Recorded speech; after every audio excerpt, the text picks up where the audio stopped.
आज का प्रातः क्लास है 19 अक्टूबर 1967। मीठी मीठी रूहानी बच्चों के रूहानी बाप बैठ समझाते हैं।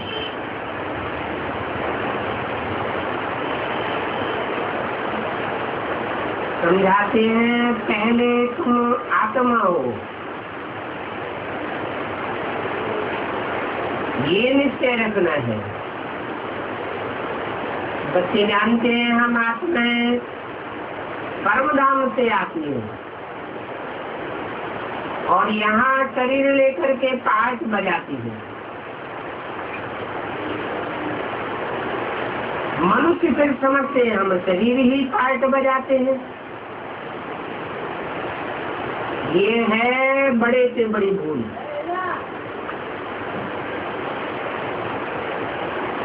जिस कारण से आत्मा को कोई नहीं जानते, इस आवागमन में हम आत्मा ही आती जाती है।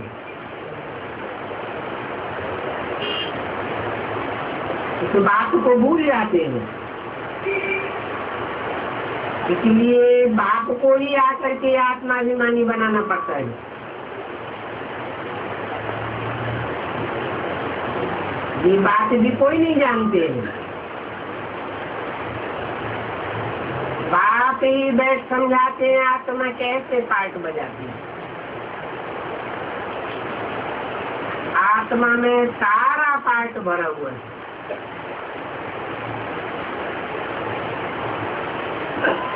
मनुष्यों के मैक्सिमम 84 जन्मों से लेकर मिनिमम 1-2 जन्म,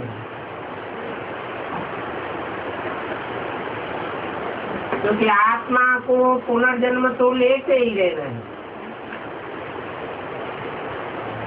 इससे सिद्ध होता है बहुत जन्म लेने वाला बहुत पुनर्जन्म लेती है, थोड़े जन्म लेने वाले पुनर्जन्म थोड़े लेते हैं। जैसे नाटक में कोई का शुरू से लेकर के पिछाड़ी तक पाठ होता है, परंतु ये बेहद की बात कोई नहीं जानते। मनुष्य अपनी आत्मा कोई नहीं जानते, आत्मा अपने कोई नहीं जानती है, तो फिर अपने बाप को कैसे जानेगी? आत्मा की बात है और बाप है ही आत्मा का। कृष्ण कोई आत्माओं का बाप नहीं है।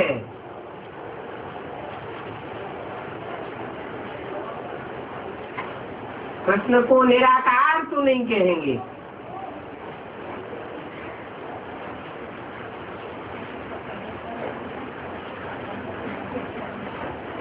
इस समय की बात है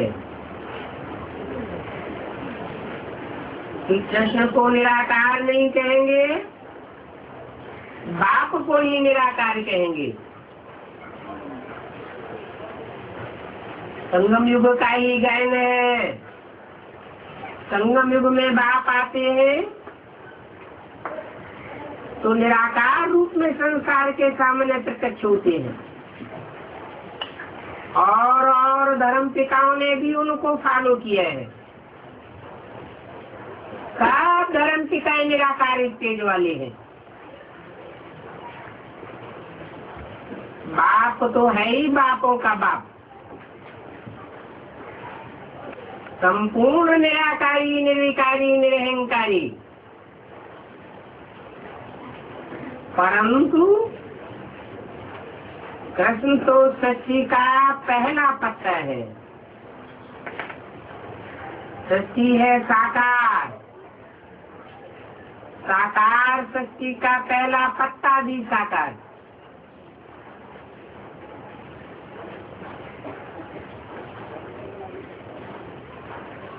कृष्ण आते हैं तो उनके पीछे पीछे सब सब मनुष्य आत्माएं साकारी बनती जाती हैं और बाप आते हैं तो बाप के आने के बाद सब आत्माएं नंबरवार निराकारी स्टेज में टिकती जाती है। तो साबित होता है कि कृष्ण साकार है और बाप निराकार है।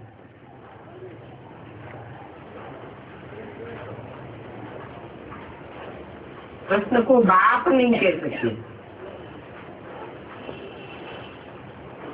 उन कृष्ण को साकार में ही पहचाना जाता है।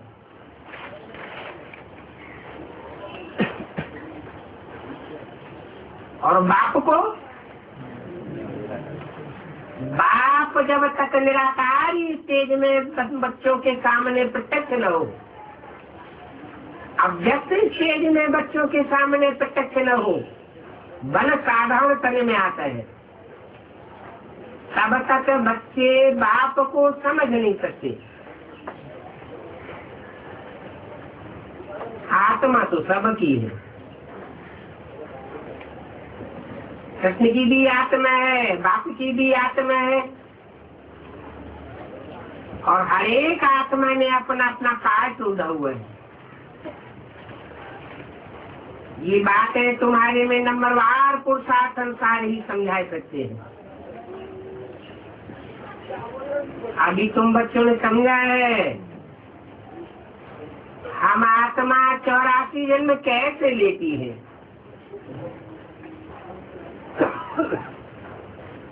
ऐसे नहीं कि आत्मा तो परमात्मा नहीं,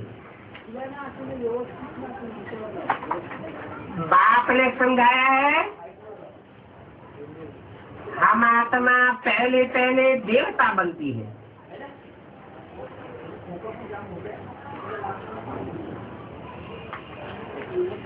और देवता भी 16 कला संपूर्ण सर्वगुण संपन्न संपूर्ण हिंसक है। अभी तो पतित तमो प्रधान है, फिर सतो प्रधान पावन बनना है। बाप आते ही तब है जब शक्ति पुरानी हो जाती है।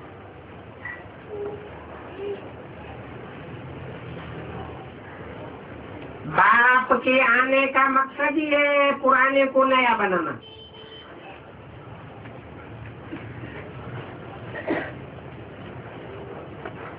नई शक्ति स्थापन करते हैं।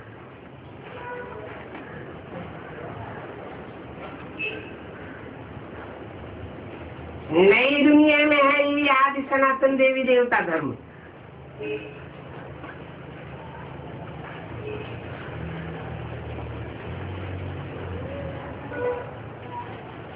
उन देवी देवताओं से सनातन और कोई हो न सके।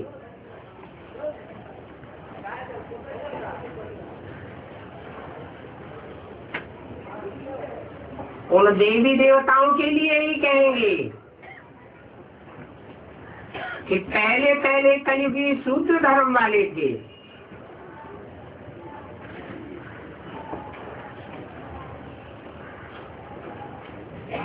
तुम सो आत्मा शरीर धारण करती हो।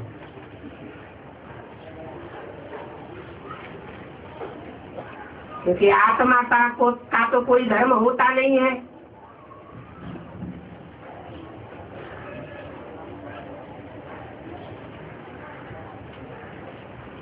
आत्मा का धर्म है शांत स्वरूप, सुख स्वरूप। अभी ब्रह्मा के मुखवंशावली बन तो सो ब्राह्मण बने हो,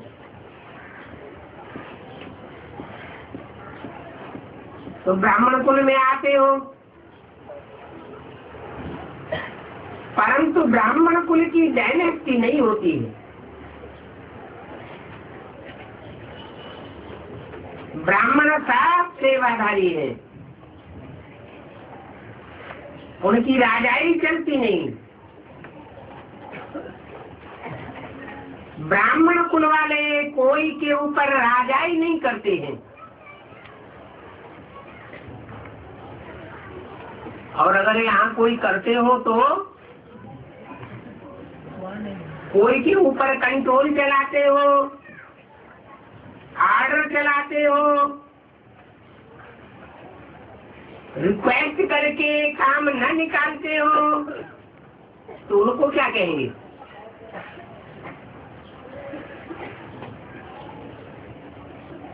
हैं?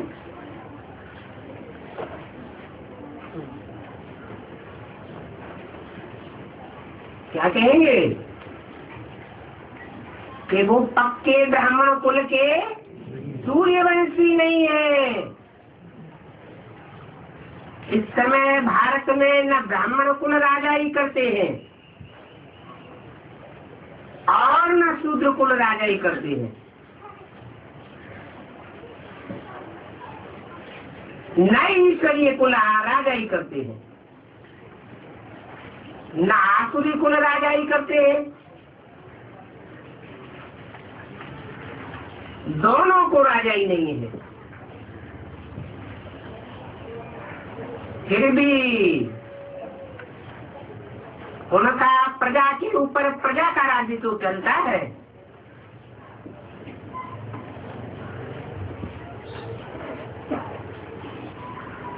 तुम ब्राह्मणों को भी कोई राजा ही नहीं है। तुम स्टूडेंट बन करके पढ़ते हो। बाप तुमको समझाते हैं ये 84 का चक्र कैसे चलता है। सतयुग, त्रेता, द्वापर, कलियुग, फिर होता है संगम युग। इस संगम युग जैसी महिमा और कोई युग की होती नहीं है। क्यों नहीं होती है? क्योंकि संगम युग पर ही तुम पुरुषोत्तम बनते हो। इसका नाम ही है पुरुषोत्तम संगम युग।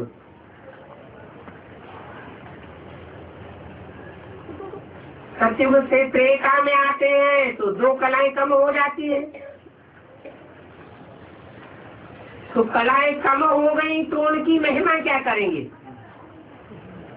सतयुग को उतरती कला का युग कहें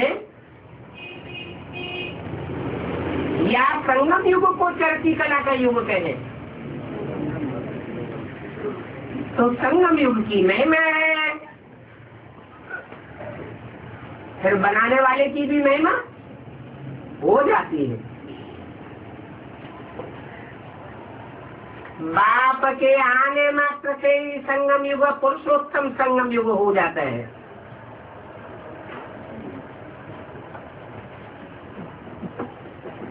तो कहेंगे कि चढ़ती कला की महिमा होती है, गिरती कला की कोई महिमा थोड़े ही कहेंगे।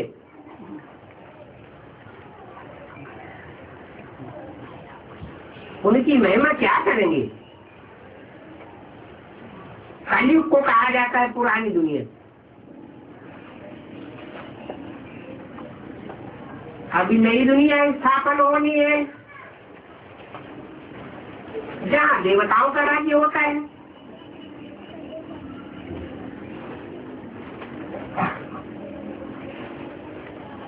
वो देवता है पुरुषोत्तम।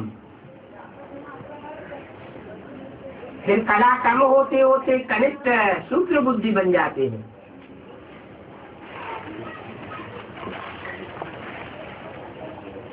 उनको फिर पत्थर बुद्धि कहा जाता है।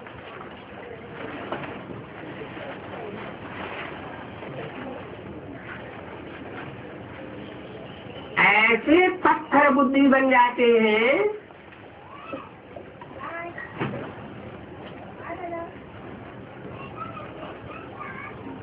जो अपन को बाप समझ पूजा करते हैं। क्या कहते हैं? अपन को बाप समझते हैं तो क्या कहते हैं? शिवो हम। उनकी जीवन कहानी को बिल्कुल नहीं जानते।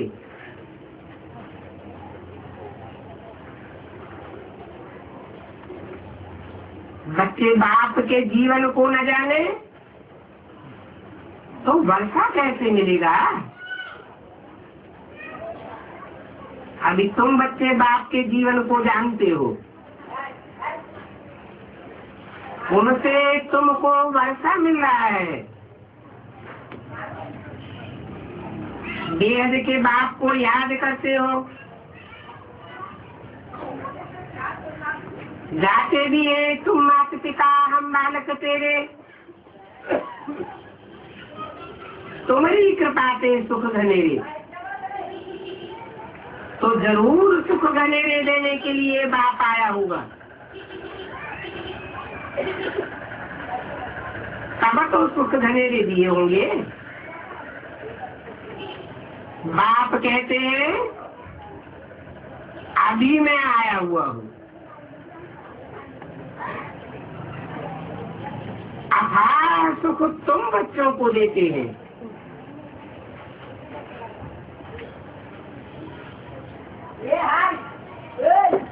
इन बच्चों को नहीं देते हैं, उन बच्चों को नहीं देते हैं।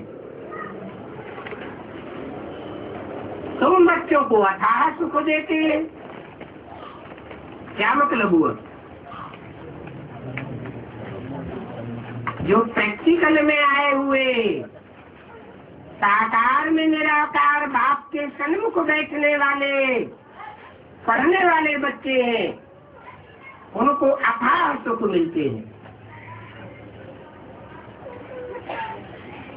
बाकी जो बाजू में बैठने वाले हैं अथवा दूर बैठने वाले हैं, वो नंबरवार सुख लेते हैं, उनको अथाह सुख नहीं मिलते।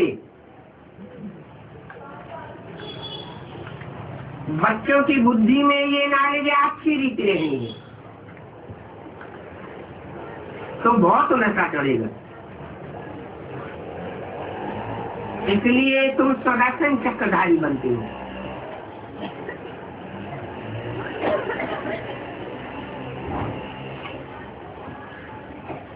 तुम अपनी आत्मा को 84 के चक्र में देखने योग्य बनते हो, क्योंकि तुम बच्चों ने ही ऑलराउंड पार्ट बजाया है।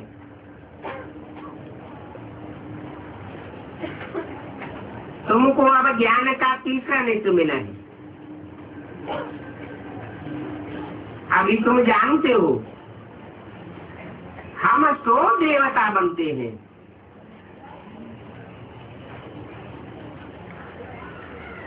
अभी सूत्र से ब्राह्मण बने हैं।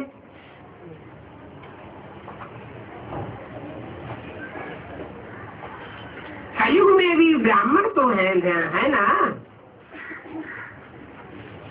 परंतु वह ब्राह्मण जानते नहीं है कि हमारा धर्म अथवा कुल कब स्थापन हुआ।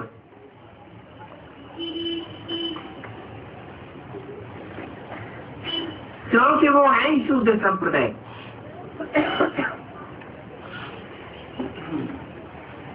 तुम अभी प्रजापिता ब्रह्मा की संतान बने हो।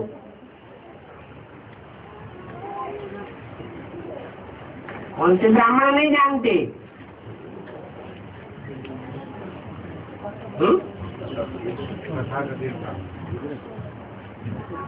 तुम अभी प्रजापिता ब्रह्मा की संतान बने हो और सभी से ऊंची कोटि के बने हो।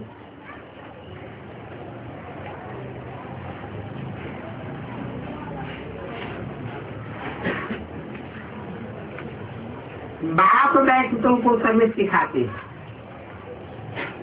संभालने की सर्विस है, संगारने की सर्विस करते हैं। और तुम भी हो ऑन गॉड फादरली सर्विस पर।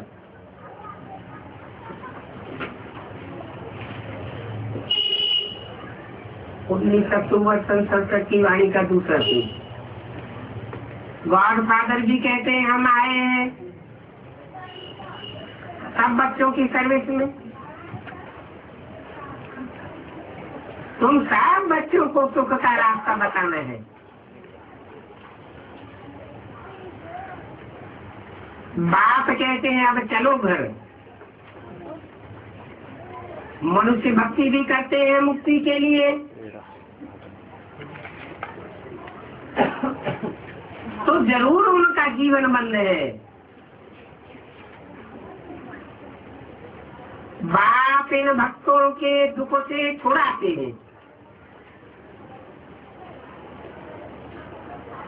तुम बच्चे जानते हो ये सब त्राही करेंगे।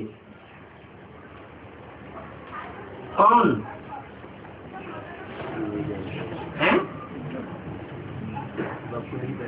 जो भक्त के भक्त ही बने रहते। बाप आ जाता है परंतु बाप को पहचानते नहीं है। वो त्राही करेंगे, हाहाकार करेंगे। हाहाकार के बाद फिर जय जयकार आदि हो जाएगी। अभी तुम बच्चों की बुद्धि में है ये कितनी हाय हाय करेंगे। जब नेचुरल कैलेमिटीज आवेंगी,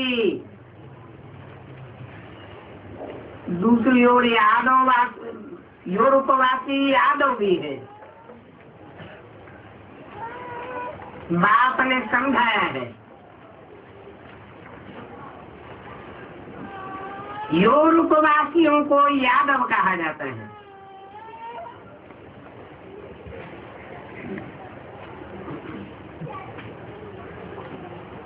इंडिया से बाहर कहाँ भी जाओ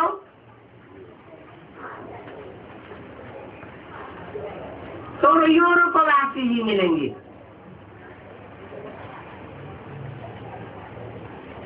अभी तुम जानते हो भगवत गीता आदि शास्त्रों में कितने गपोड़े बैठ लिखे हैं।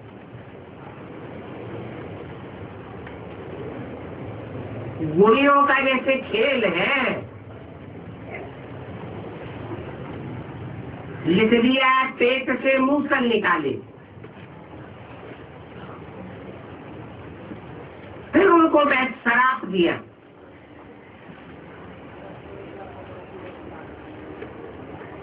अब शराप आदि की तो कोई बात ही नहीं है।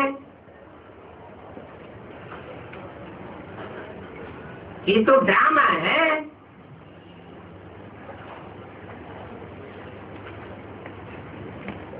बाप तो वर्षा ही देते, वर्षा है सुख का। रावण शराप देते, शराप है दुख का। तो ये खेल बना हुआ है।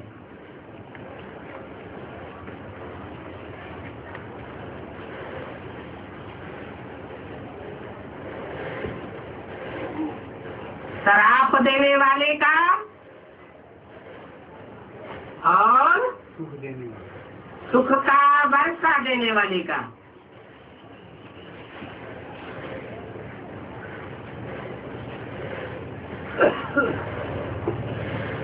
बाकी शराप देने वाले तो दूसरे मनुष्य होते हैं।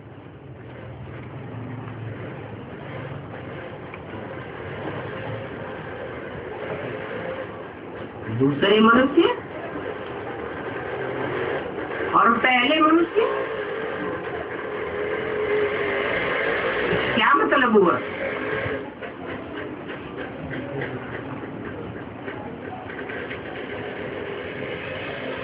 दूसरे मनुष्य कौन है? और धर्मों में जो कन्वर्ट हो जाते हैं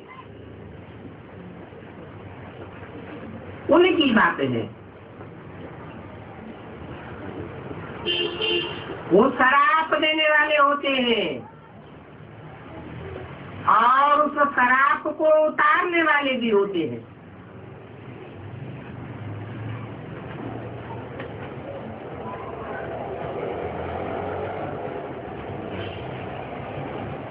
बाप भी कहते हैं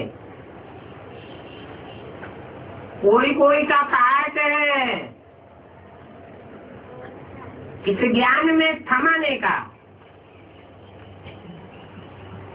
और फिर बहुतों का कार्य है भगाने का।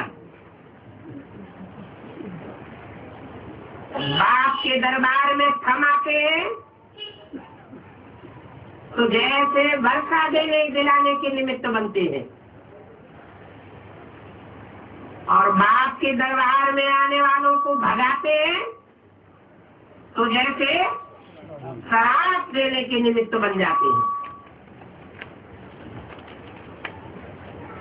बाकी उन गुरु गुसाई आदि से मनुष्य लोग डरते हैं, ये कोई शराब न दे देवे, कोई की तो बात ही नहीं, फिर कहने की बात है?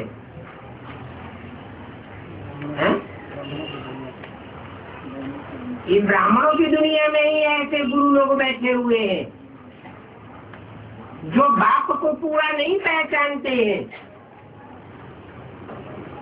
तो थमाने की बजाय भगाने का काम करते हैं।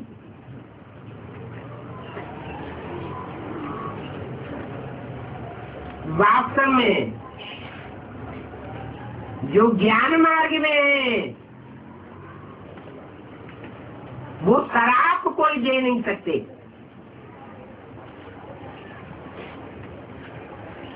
अगर शराब देते तो क्या कहेंगे? भक्त है या ज्ञानी तू आत्मा बच्चे हैं? भक्त है। ज्ञान मार्ग व भक्ति मार्ग में शराब की कोई बात नहीं होती। शराब देने वाले शैतान होते हैं।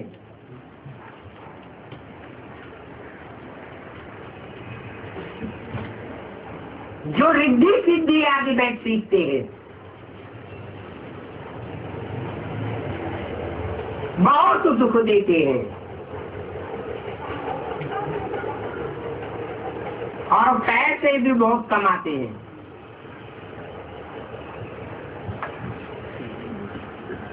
भक्त लोग ये काम नहीं करते हैं। बाबा ने ये भी समझाया है, संगम युग के साथ पुरुषोत्तम अक्षर जरूर लिखो।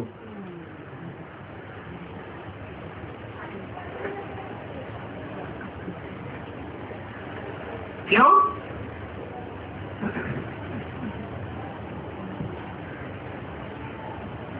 क्योंकि संगम तो बहुत से युगों का नाम है।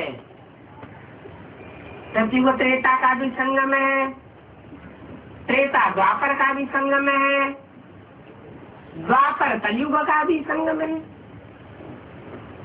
परंतु ये है पुरुषोत्तम संगम युग, जहाँ पुरुषोत्तम प्रत्यक्ष होते हैं। और त्रिमूर्ति शिवाक्षर भी जरूर लिखो।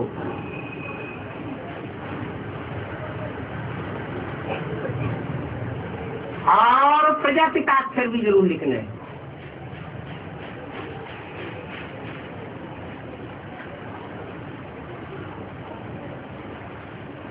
अगर शिव के साथ त्रिमूर्ति को नहीं जोड़ा तो बायोग्राफी सिद्ध नहीं होती है। और अगर ब्रह्मा और ब्रह्मा कुमारी के साथ प्रजापिता अक्षर को नहीं जोड़ा तो परिवार सिद्ध नहीं होता है।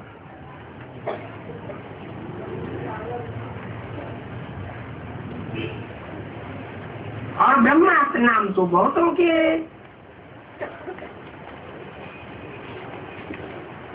प्रजापिता तो एक ही है। प्रजापिता अक्षर लिखेंगे तो समझेंगे साकार में प्रजापिता ठहरा।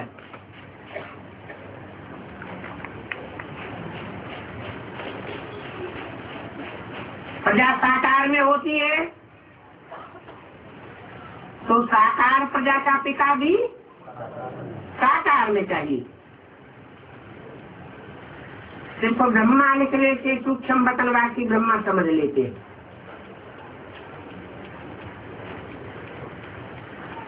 ब्रह्मा विष्णु शंकर को भगवान कह देते हैं।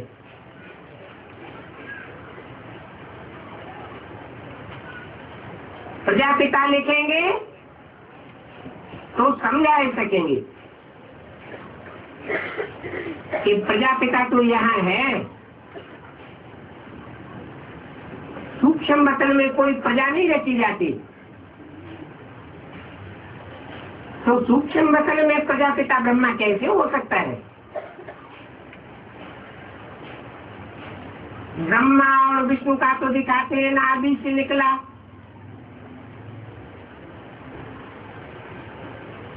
उसका ज्ञान तुम बच्चों को अभी मिला है।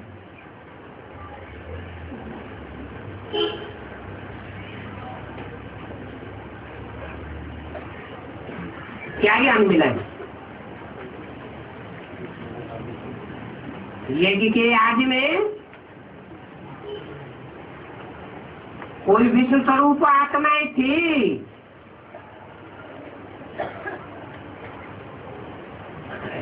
उनकी नाभि से सन 47 में ब्रह्मा प्रत्यक्ष हुआ।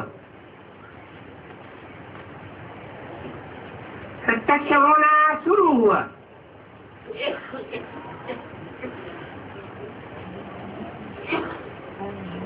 फिर ब्रह्मा तो क्या बन जाते हैं? विष्णु बन जाते हैं। क्या प्रूफ है?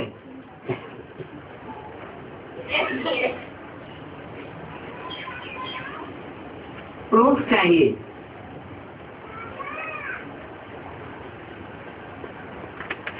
विष्णु माना क्या है? स्वभाव संस्कार मिलकर के एक हो गए। तो ब्राह्मणों की दुनिया में ऐसा कौन युगल जोड़ा जिसके लिए कोई भी ब्राह्मण कहेंगे इनके स्वभाव संस्कार मिलकर के एक थे, ब्रह्मा और सरस्वती। तो तुम समझते हो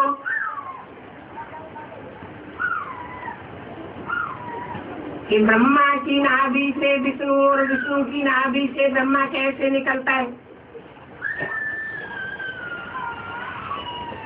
वास्तव में यहाँ नाभि आदि की कोई बात नहीं है।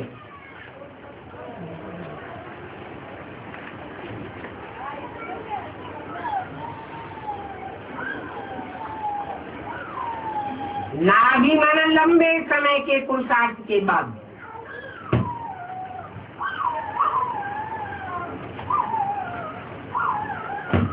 ब्रह्मा तो विष्णु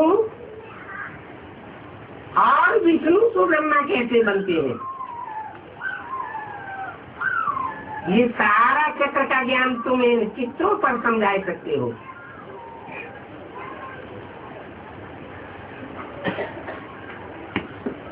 बिगड़ चित्रों के सन्मुख समझाने में मेहनत लगती है।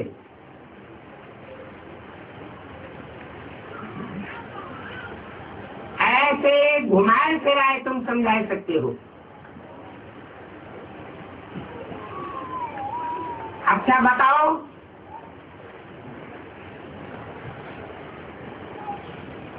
शंकर भला किसकी नाभि से निकला?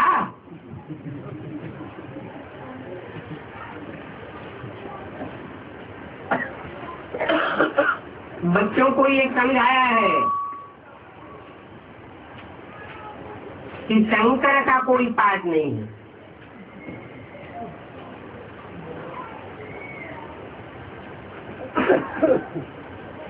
ये तो सत्य का चक्र चलता ही रहता है। ब्रह्मा तो विष्णु, विष्णु तो ब्रह्मा बनते हैं।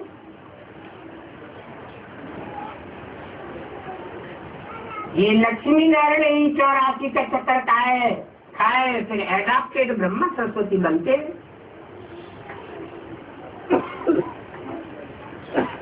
क्योंकि संन्यास करते हैं।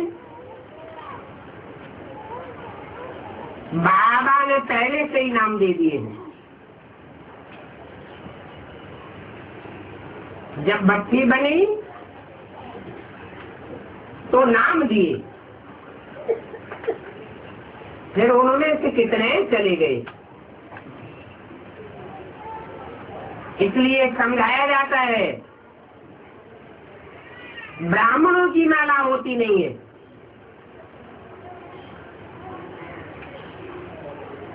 क्योंकि ब्राह्मण है सब पुरुषार्थी।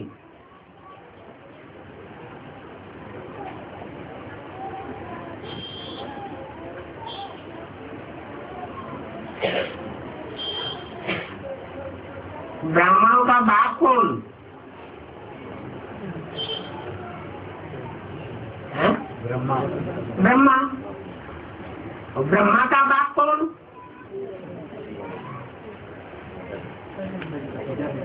प्रजापिता। प्रजापिता भी पतित और ब्रह्मा भी पतित, दोनों ही पुरुषार्थी हैं। तो ब्राह्मण भी पुरुषार्थी है। जिनका जिनका पुरुषार्थ संपन्न स्टेज में पहुंचता जाता है वो फिर माला के मन के बनते हैं।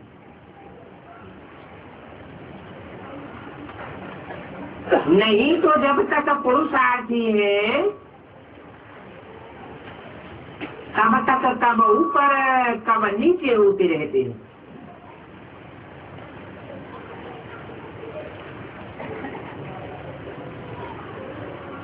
नवग्रहों में से कोई न कोई ग्रह के आचरण में आते रहते हैं, प्रभावित होते रहते हैं। ग्रहाचारी बैठती है। ये बाबा तो जवाहरी था,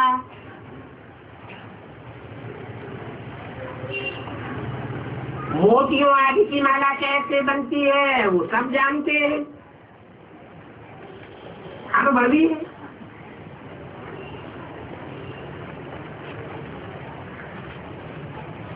ब्राह्मणों की माला पिछाड़ी में बनती है।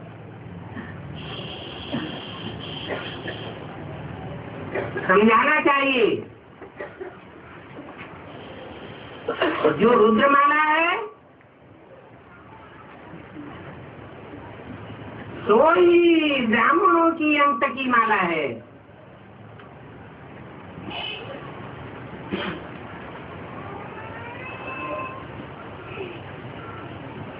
तो किसका पुरुषार्थ है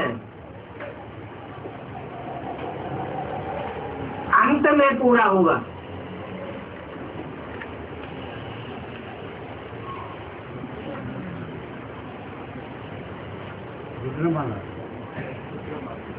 रुद्रमाला का पुरुषार्थ अंत में पूरा होगा। कब?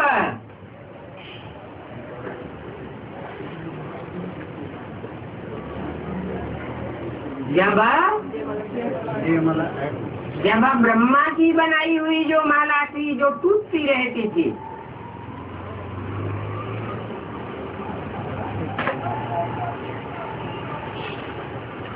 पहले टूटती रहती थी,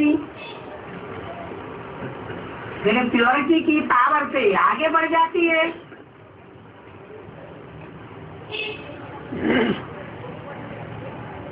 तो उस माला में रुद्रमाला के गुणकों को ऐड होना पड़ता है।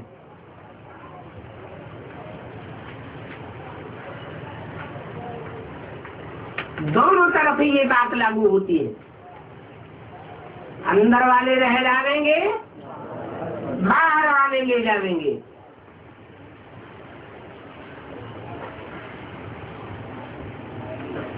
तो ये रुद्रमाला तो फिर बाद में रुंडमाला बनती है।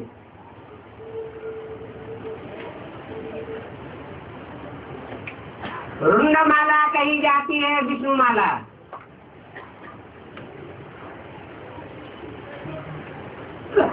तो अंत में ब्राह्मणों की माला तैयार होगी, संपूर्ण ब्राह्मण। ये रुद्रमाला और रुंडमाला मशहूर है।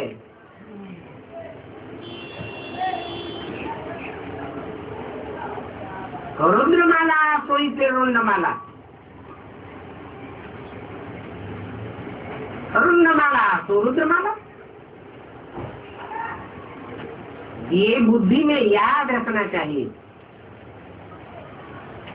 हम ब्राह्मण तो फिर देवता बनते हैं, तो सीढ़ी उतरनी है, नहीं तो 84 जन्म कैसे लेंगे।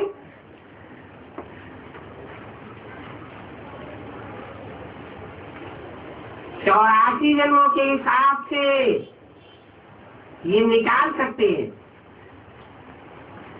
कि कैसे कैसे किनके कम जन्म होते जाते हैं।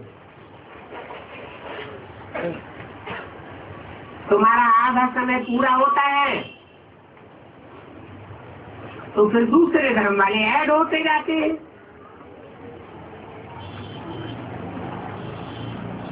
ये माला बनाने में बड़ी मेहनत लगती है।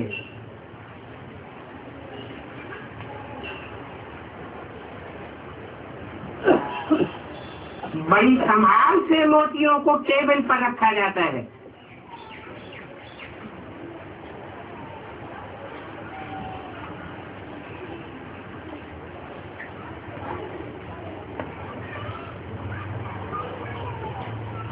पारे मिसल खिसक पड़ते हैं। कहाँ ठीक न बनी तो माला तोड़नी पड़े।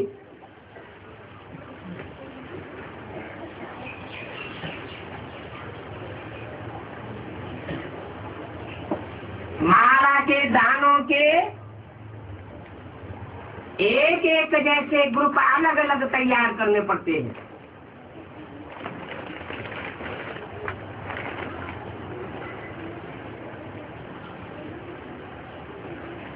एक भी विधर्मी मणका अगर दूसरे में मिक्स हो गया और माला में गलती से पिरो लिया गया तो सारी माला तोड़नी पड़े।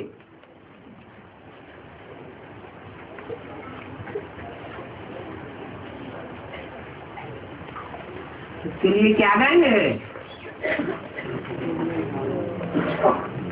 एक मछली सारे तालाब को गंदा कर देती है।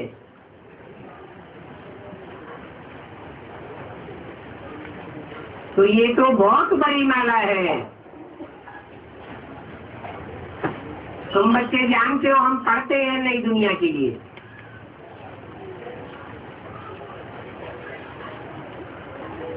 बाबा ने रात्रि को भी कहा स्लोगन बनाओ,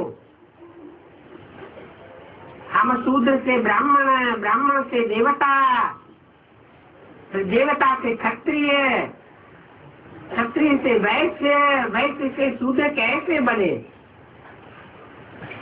आकर के समझो। इस चक्कर को जानने से तुम चक्रवर्ती राजा बनेंगे, स्वर्ग का मालिक बन जाएंगे। ऐसे ऐसे तो लोगों ने बच्चा बनाए करके बच्चों को सिखलाना चाहिए। बाबा युक्तियां बहुत बताते हैं। तो राशि जन्मों का भी समझाया है।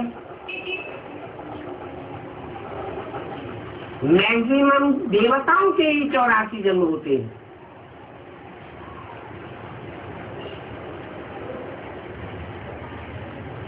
जो 84 जन्म नहीं लेते वो देवता धर्म के है ही नहीं।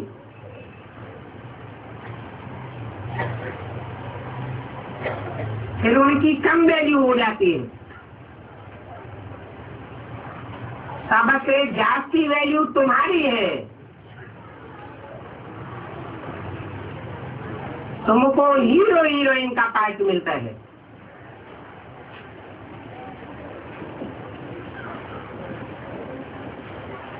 और हीरे जैसा तुम बनते हो।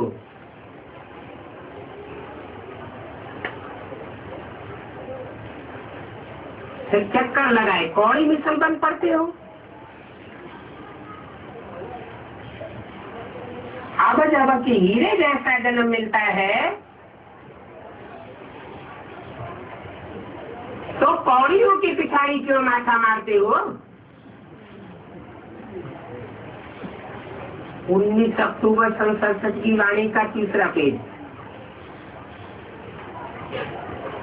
ऐसे भी नहीं, कोई घर बार छोड़ना है।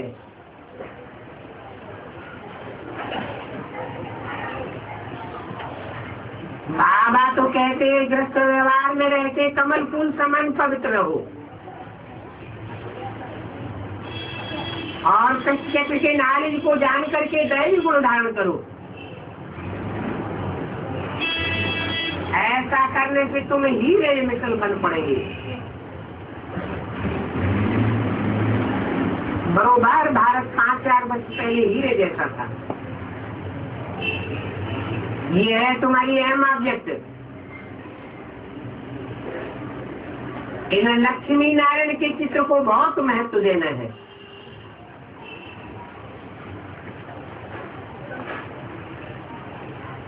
इन लक्ष्मी नारायण के चित्र को, जो संगम भी लक्ष्मी नारायण है, नर से नारायण बनने वाले हैं, उनके चित्र को बहुत महत्व देना है। महत्व देने वाले इनके फीचर्स को कब बदलेंगे नहीं। तथाकथित ब्राह्मणों ने क्या किया, घड़ी घड़ी चित्र और उनके चेहरे बदलते गए।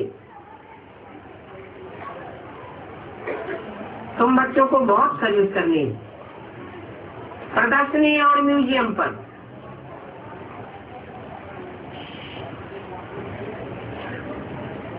व्यंग मार्ग की सर्विस फिगर तुम प्रजा कैसे बना देंगे।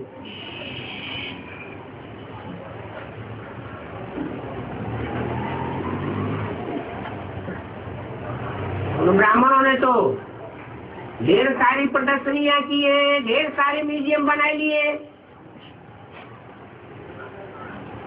और उन प्रदर्शनियों और म्यूजियम्स में ढेर सारे लक्ष्मी नारायण के चित्र बनाए के रखे हुए हैं। फिर व्यंग मार्ग की सर्विस क्यों नहीं हुई?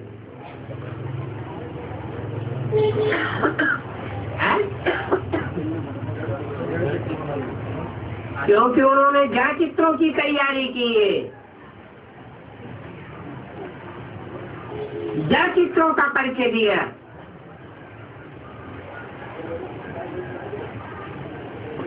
तुम्हारी बुद्धि में तो चैतन्य छपे हुए होने चाहिए। जो बाबा बोलते हैं कि तुम्हारी पॉकेट में ये त्रिमूर्ति का बैग पड़ा रहना चाहिए।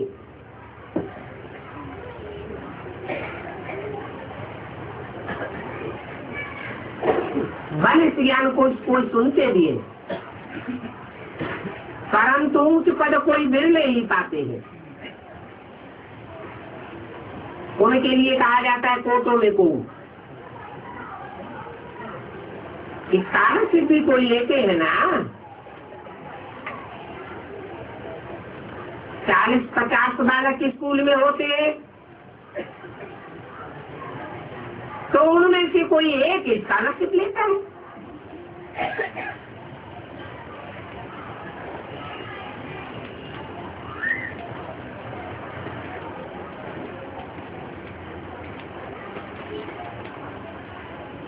कोई थोड़ा पास में आ जाते हैं तो उनको भी दे देते हैं।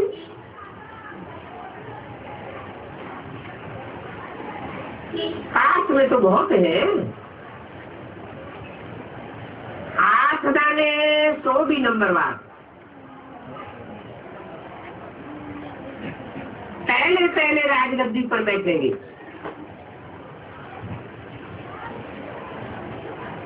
फिर कलाएं कम होती जाएंगी। ये लक्ष्मी नारायण का चित्र है नंबर 1। इनकी भी डायनेस्टी चलती है, इनकी भी डायनेस्टी चलती है। भी क्यों लगा दिया? हाँ?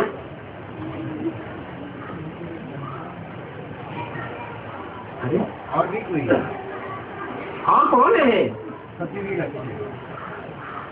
और ये क्या करीबी है?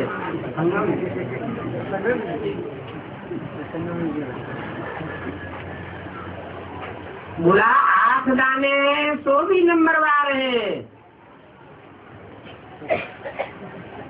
पहले पहले राजगद्दी पर बैठेंगे, फिर कला कम होती जाएगी।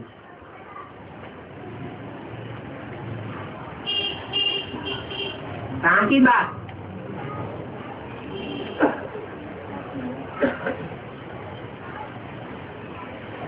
इन 8 में लक्ष्मी नारायण का चित्र है नंबर 1।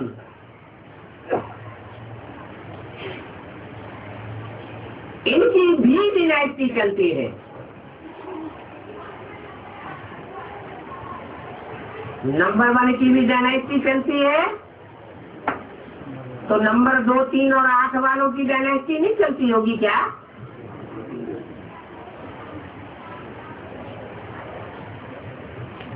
परंतु चित्र इन लक्ष्मी नारायण का ही दिया होता है। कोई भी डायनेस्टी हो, परंतु चित्र किसका लेना है? फर्स्ट लक्ष्मी नारायण का।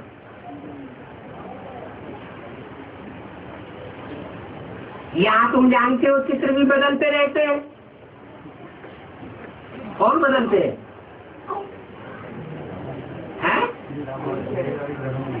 वो तथाकथित ब्राह्मण चित्र को बदलते रहते हैं। तो चित्र देने से क्या फायदा? नाम रूप देश काल सब बदल जाता है। मीठे मीठे रूहानी बच्चों को रूहानी बाप बैठ समझाते हैं। बड़ा पहले भी बाप ने समझाया था। ऐसे नहीं है कि कृष्ण ने गोप गोपियों को सुनाया, समझाया, और नहीं कृष्ण को गोप गोपियां होते हैं। न कृष्ण को समझाया जाता है, सिखाया जाता है। वो तो सतयुग में होता है, सतयुग का प्रिंस है। वहां कैसे राजयोग सिखावेंगे? वहां कैसे पतितों को पावन बनावेंगे? ये भी बड़ी मूर्खता है जो कृष्ण का नाम दे दिया है। अभी तुम अपने बाप को याद करो, और वो बाप फिर टीचर भी है। टीचर को कब स्टूडेंट भूल नहीं सकते, और बाप को बच्चे भूल न सके, गुरु को भी भूल नहीं सकते। बाप तो जन्म से ही होता है, टीचर 5-7 वर्ष के बाद मिलता है, फिर गुरु वानप्रस्थ अवस्था में मिलता है। जन्म से ही कोई गुरु करने का कायदा नहीं है। गुरु की गोद लेकर के फिर दूसरे दिन मर जाते हैं, फिर गुरु क्यों करते हैं? गाते भी है सदगुरु बिना गति नहीं।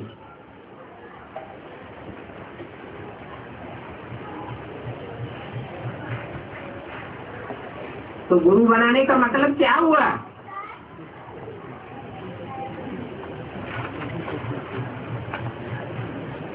सच्चा गुरु कब करे? जिसको गुरु बनाने के बाद फिर कभी मरने का ग्रहण न लगे। सदगुरु को छोड़ फिर वह गुरु कह देते। एक गुरु मरा तो उसके चेले को गुरु बैठ बनाए लेते। वो गुरु तो ढेर है, परंतु सर्व का सदस्य दाता एक ही सदगुरु है। दूसरे सब गुरु हैं। बाबा कहते हैं मांगने से मरना भला। सबको चिंता रहती है हम अपने पैसे कैसे सफल करें दूसरे जन्म के लिए। वो ईश्वर अब दान पुण्य करते हैं तो उसका रिटर्न इस पुरानी सृष्टि में मिलता है अल्पकाल के लिए। यहाँ तो तुम्हारा ट्रांसफर होता है नई दुनिया 21 जन्मों के लिए। तो तन मन धन प्रभु के आगे अर्पण करना है।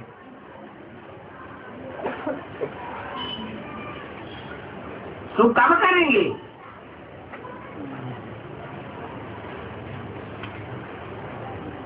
भक्ति मार्ग में तो 63 जन्म करते रहे। 21 जन्मों के लिए प्राप्ति हुई क्या?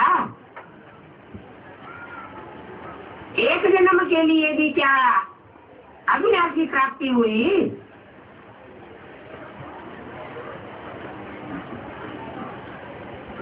इस तो प्रभु को कोई जानते ही नहीं जानते तो उन देहधारी गुरुओं को पकड़ लेते हैं, धन आदि गुरु को अर्पण करते हैं। बारिश नहीं पैदा होता है तो सब गुरु को ठोक देते हैं। आजकल कायदे अनुसार ईश्वर को भी कोई देते नहीं है।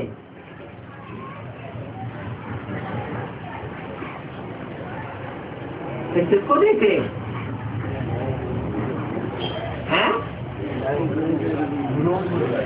कोई न कोई गुरु देवदारियों में ही फंस मरते हैं।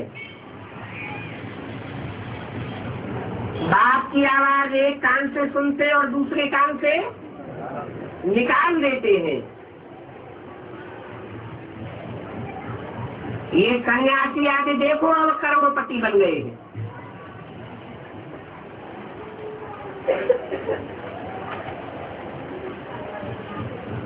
इनको कोई दान करना है क्या? दान किसको किया जाता है? करोड़पतियों को दान किया जाता है क्या?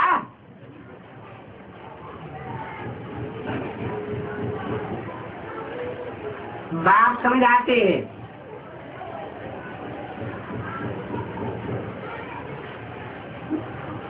गरीब निवाज बाप खुद बहुत गरीब है, है?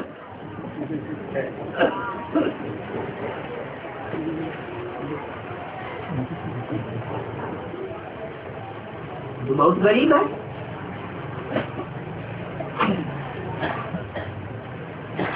ये कैसे? हैं? साधारण तन में है।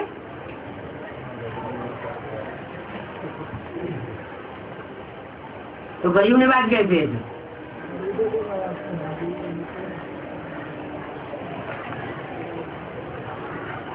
जो खुद गरीब है वो दूसरों को साहूकार कैसे बनावेगा? गरीबों का वाली है।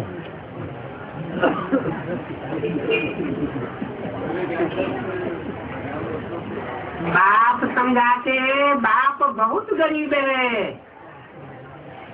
इसलिए मैं आता ही भारत में हूँ।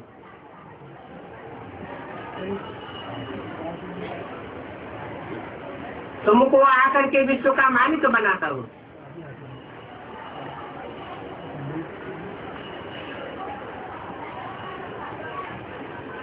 वो साधु सन्यासी कोई गरीब नहीं है।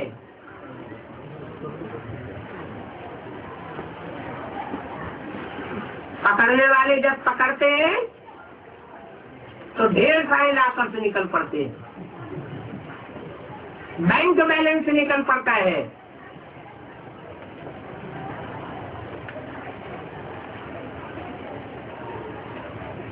ये भी समझाता हूँ कि डायरेक्ट और इनडायरेक्ट में कितना फर्क है। डायरेक्ट माना क्या, इनडायरेक्ट माना क्या? डायरेक्ट बाप को देते हो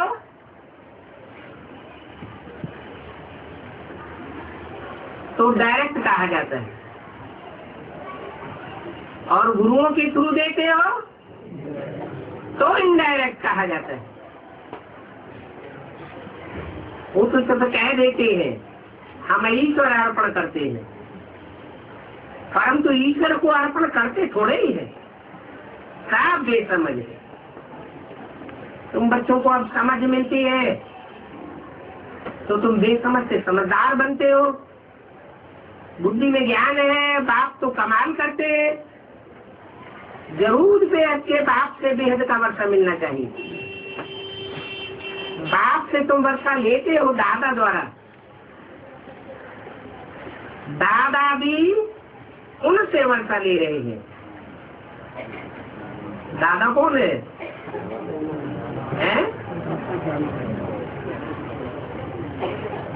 ब्रह्मा है दादा, सृष्टि का पहला पत्ता, बड़ा भाई। उनसे वर्षा ले रहे हैं। उनसे माना किनसे? वर्षा देने वाला एक ही है, उनको याद करना है। ब्रह्मा का चित्र तो तुम रखो भी नहीं। कहते हैं बहुत जन्मों के अंत में मैं आता हूँ तो जरूर पतित ही ठहराना। इनमें प्रवेश कर इनको भी पावन बनाता हूँ। इनमें प्रवेश करके पावन बनाता हूँ किनको? है तो वाली आत्मा में प्रवेश करके उनको पावन बनाता हूँ।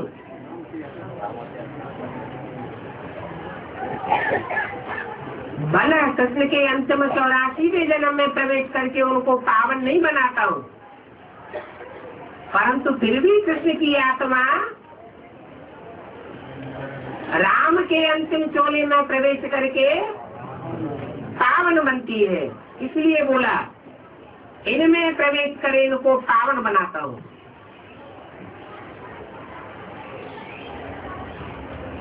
बच्चों के लिए स्लोगन बनाना है, बहुत अच्छी लिस्ट तैयार करो। ये बैग आगे तुम बहुत निकाल सकते हो, ये चीज सब किसी को मिल न सके। तुम्हारा ये सब है अर्थ सहित लाखों दिख सकते हैं, तुम्हारा सारा खर्चा निकल आवेगा। ये तो जी दान देने वाली चीज है, इनकी वैल्यू का किसी को पता नहीं है। और बाबा को हमेशा बड़ी चीज पसंद आती है, जो कोई दूर से ही पहचान लेवे।